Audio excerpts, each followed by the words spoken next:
A paz do Senhor Jesus, meus amados irmãos, vamos começar aqui mais um cafezinho com Jesus. Eu sou o pastor Alex, que apresenta o cafezinho, e nós estamos iniciando aqui o nosso quarto áudio, do nosso estudo Elias e os profetas de Baal. Nós estamos aprendendo aí com aquele episódio, Abre a sua Bíblia em 1 Reis, no seu capítulo 18, verso 22 a 46, estamos lendo versículo por versículo e assim entendendo e esmiuçando um pouco, Bom, ontem nós lemos o versículo 34. Eu estou falando para vocês abrir e eu mesmo não abri. 1 Reis 18, 22 a 46. Ontem nós lemos o versículo 34, ele disse assim, E disse, enchei de água 4 cântaros e derramai-a sobre o holocausto e sobre a lenha. E disse, fazei-o segunda vez. E fizeram segunda vez. Disse ainda, fazei-o a terceira vez. E fizeram a terceira vez. Agora vem o verso 35. De maneira que a água corria ao redor do altar, e ainda até o rego encheu de água. Esse aqui é o altar que Elias consertou. O altar estava quebrado, vocês lembram? Lá no verso 30, então Elias disse a todo o povo, chegai-vos a mim, e todo o povo se chegou a ele e reparou o altar do Senhor que estava quebrado. Então, acontece isso, meus irmãos, que às vezes o nosso altar está quebrado, a gente não consegue fazer algo a Deus. O seu lugar de oração, o seu momento de falar com Deus, de repente o altar está quebrado e fica difícil de você ter um acesso ao Pai, Às vezes parece que o inimigo está tendo mais poder, porque na verdade você está deixando de ter ousadia no Senhor, Veja o verso 36. E sucedeu, pois, que oferecendo-se a oferta de manjares, o profeta Elias se chegou e disse, ó Senhor, Deus de Abraão, de Isaque e de Israel, manifesta-se hoje que tu és Deus em Israel e que eu sou teu servo e que conforme a tua palavra fiz todas essas coisas. Vocês repararam que conforme a tua palavra, gente, Deus já tinha falado com ele antes. Foi Deus que tinha falado para ele, faça tudo isso porque eu vou me manifestar. Então ele fez uma oração de segundos. E aí quando ele faz essa oração, olha o que acontece. Você vai ler aí comigo no verso 37, Respondeu-me, Senhor, responde-me, Senhor, responde-me, para que este povo conheça que tu, Senhor, és Deus, e que tu fizeste tornar o seu coração para trás.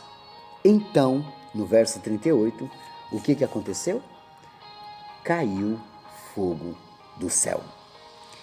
Então caiu fogo do Senhor e consumiu o holocausto. O fogo chegou e queimou aquele bezerro, que aquilo ali era um sacrifício que eles faziam na época, Então o fogo consumiu aquele holocausto e a lenha e as pedras e o pó, e ainda lambeu a água que estava no rego.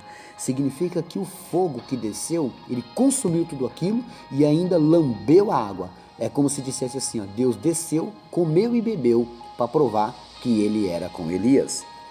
O que vendo todo o povo caíram sobre os seus rostos e disseram, só o Senhor é Deus, só o Senhor é Deus. Eles tentaram com o Deus deles e não conseguiram. Então, eles ouviram Elias tentando e Elias mostrou que Deus era o grande e poderoso Deus. Deus respondeu com fogo. Assim, eles mesmos disseram com a sua própria boca, só o Senhor é Deus. Esse tipo de sacrifício pode ser que não aconteça hoje, até por falta de fé, ou Deus não queira se manifestar assim. Mas naquele momento, era uma prova que Deus era com seu servo. Hoje, muitas coisas impedem com que a gente creia que essas coisas podem acontecer. Nada é impossível ao poder de Deus. Se Deus quiser descer fogo do céu e fazer com que isso seja uma prova que Ele é com você, Ele pode ser, Ele pode fazer. Mas hoje existem muitas pessoas emocionadas. Infelizmente, elas querem mostrar que Deus é com elas. Eu conheci um homem que ele passava o terno dele nas pessoas. Ele mandava as pessoas fazerem uma fila e ele passava o terno nas pessoas. E não acontecia nada. Ele falava, quem tiver enfermo pega a fila aqui, e ele passava o terno nas pessoas, como se aquele terno com o suor dele tivesse muita unção, e eu ficava envergonhado, meus irmãos, porque era meu amigo. E aí, ele passava o terno e nada acontecia. Por que será que Deus não respondia assim, meus irmãos? Existem certas coisas que não é para ser. Existem certas coisas que é para ficar lá no Antigo Testamento como exemplo de uma coisa que ele fez, não que ele vai voltar a fazer.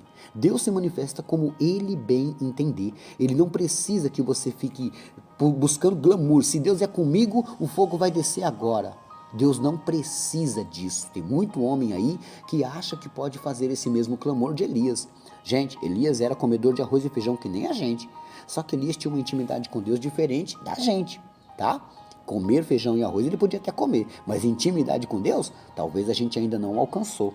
Precisa a gente ter essa intimidade com Ele, tá entendendo? E a gente não tem que ficar criando um espetáculo, entrevistando demônios, né? De onde você veio? Quem é teu chefe? Não, meus irmãos. A gente tem que fazer a obra. Quando eu estou fazendo uma campanha num lar, eu não envergonho as pessoas. Se tiver que expulsar demônios, em nome de Jesus, eu vou expulsar. Se tiver que ministrar cura, no nome de Jesus, eu vou ministrar. Mas jamais eu vou fazer um espetáculo para engrandecer o meu nome. É necessário que ele cresça e que eu diminua, tá entendendo? Mas muitas pessoas querem que Deus diminua e que eles cresçam, né? Eles querem ali o outdoor, com que o nome deles venha brilhar mais. Isso é pecado, tá? Isso é erro. Não podem fazer desse jeito, não. Então você viu aí que Elias, né, ele pediu e desceu fogo do céu. Tudo aquilo, meus irmãos, foi para mostrar o grande poderio de Deus e exaltar o nome de Elias? Não, meus irmãos. Na verdade, era para converter aqueles homens, né? Era para mostrar para eles. Alguns, talvez, creram só pelo que viram, mas talvez voltaram para as suas antigas práticas. Veja o verso 40. E Elias lhes disse, lançai mão dos profetas de Baal, que nenhum deles escape. E lançaram mão deles. E Elias os fez descer ao ribeiro de Quizon, e ali os matou. Porque muitos profetas ainda não tinham se convencido. E aí, naquela época, houve essa matança. Não mistura cultura, tempos daquela época com agora. Mas naquela época era dessa maneira que eles faziam juízo sobre a terra, né? Então, eles mataram ali aqueles profetas de Baal. Existe aqui, meus irmãos, muitas coisas e muitas lições dentro desses textos, onde você pode ver que muitas pessoas tentam viver o Antigo Testamento. Quando Deus disse para Josué, aonde você pisar a planta dos vossos pés, Deus te dará por herança. Se você analisar o texto, Deus não mandou replicar aquela palavra. Aquele versículo não serve para nós, mas tem pregadores que olham para você e vai dizer assim, olha, aonde você pisar a tua planta do seu pé, Deus te dará por herança. Aí tem homens e mulheres que vai numa concessionária, entra num carro e fala, é meu. E ele continua de bicicleta. Não é por falta de fé.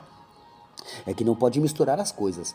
Tem promessas que é só para o Antigo Testamento e tem promessas que é para o Novo. Exemplo, em Josué, a Bíblia diz que Deus falou para Josué, aonde você pisar a planta dos seus pés eu vos darei por herança. Por quê? Porque eles estavam buscando terra. Tá. E para nós, qual que é a nossa promessa? Jesus falou para Pedro, o que ligares na terra será ligado no céu. Então as promessas são diferentes. Josué era terra, nós era o céu. Deu para entender? Então não mistura as coisas, não tenta fazer com que aqueles versículos venham acontecer. Por fé pode acontecer com um ou com outro, por fé, mas não por aquela palavra, porque Deus não quer misturar as coisas, meus irmãos. Tem coisa do Antigo Testamento que não se enquadra para nós, tá? Existem versículos que a gente consegue ministrar cristolizando, colocando Cristo dentro daquela mensagem, finalizando, concluindo para você assim. Mas tem versículos que não dá, tá entendendo? Como é que a gente vai falar desse versículo 40, aonde Elias desceu com aqueles profetas e o matou? Você tira uma palavra, Senhor, me dá uma palavra. Aí você abre a Bíblia e sai aqui em 1 Reis 18:40. Como é que você vai fazer? Aí agora, será que Deus mandou matar aquela pessoa que não é cristã?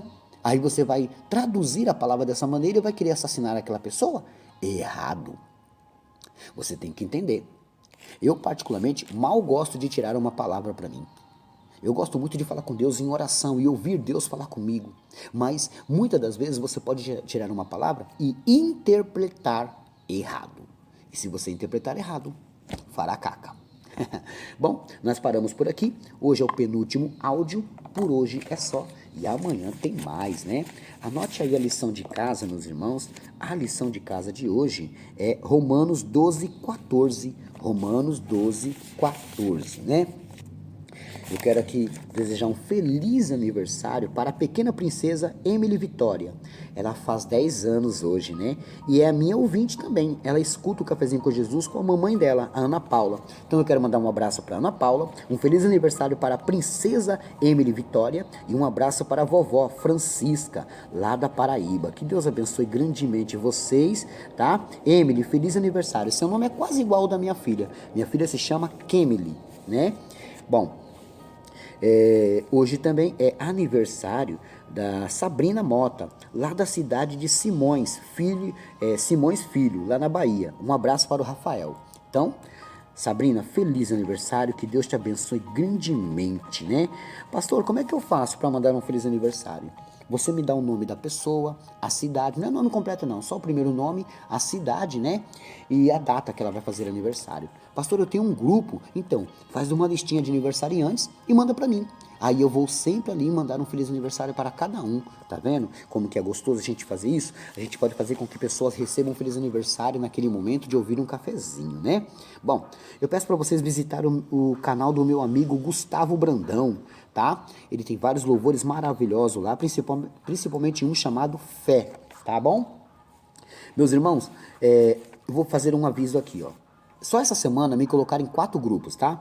Não ponha pessoas em seus grupos sem antes de perguntar. Uma irmã chegou e me colocou no grupo, aí eu saí, ela falou assim, pastor, por que o senhor saiu? O senhor é uma benção. Eu falei assim, sim, você também deveria ser uma benção de me perguntar antes, né? Eu não posso. Olha só, meus irmãos, eu tenho um aparelho que ele tá quase pifando, tá? Ele tá quase pifando. O número que, se você tá ouvindo o cafezinho nele, se você de repente parar de receber o cafezinho nesse número que eu vou falar agora, ore por mim, meus irmãos, porque ele está quase pifando, ele está com um problema, ele é antigo, né? Ele tem 6 anos comigo já, 6 anos que eu tô com o mesmo aparelho. Eu posso mandar foto e mostrar para vocês. Ele é um Quanto-Go, ele é a primeira linhagem dele e não acha peças para trocar, meus irmãos. Não acha. Ele está com problema no conector, está com problema na bateria. Para você ter uma ideia, ele não tem nem maneira de abrir. Eu não sei como é que eles abrem ele. Não tem parafuso, não tem encaixe. Eu não sei como é que eles abrem ele. Ele é todo selado. Esse celular eu ganhei de uma ouvinte. Só que aí o que acontece? Ele está pifando. Nesse exato momento que eu estou falando com vocês, já tem 1 dia e meio que eu estou vivendo de cargas, dando choque nele para ver se ele volta e não volta. Aí, quando ele liga 5 minutinhos, eu mando o cafezinho para vocês, ele apaga, ele não aguenta. Então eu não sei o que eu vou fazer. Eu vou falar o número dele. Se você estiver nesse contato, ore por mim. E se você ficar sem receber o cafezinho, será por esse motivo. Eu não tenho dinheiro para comprar outro, não tenho como, então vai ter que ser dessa maneira, tá bom? Se infelizmente você ficar sem o cafezinho nesse número que eu vou falar, o problema é que o celular pifou. Essas coisas falham, né? E tem 6 anos que ele está comigo. Bom, o número é 119 3018 0870, tá bom?